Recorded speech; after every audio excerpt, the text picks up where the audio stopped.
The engine compartment purge fans have a very important job of managing the heat load in the engine compartment.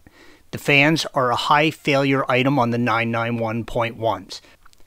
The simplest way to check is if you have a scan tool. It will tell you if the car is throwing an engine cooling fan code, and there is a separate code for both the left and the right side fans, red arrows. With the rear deck lid open, begin by removing the metal ring inside the center air snorkel and indicated by the red arrows.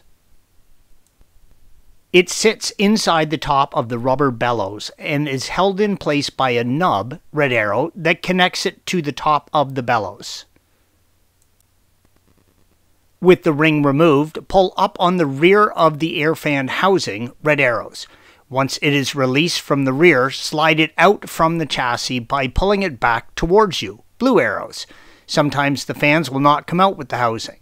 They're held in by 4 locating pins that sit in rubber nubs. You can remove them separately or with the housing. The air snorkel will stay in place. You will lift the housing off of it and pass it through the housing, red arrow.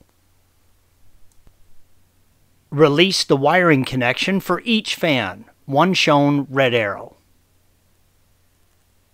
Place the housing down on a towel on your bench to protect it from getting scratches. You can now pull the fans up and off of the locating pins on the housing, blue arrow, one shown. Installation is the reverse of removal. Thanks for watching. Be sure to subscribe to our channel and check out another video in this series.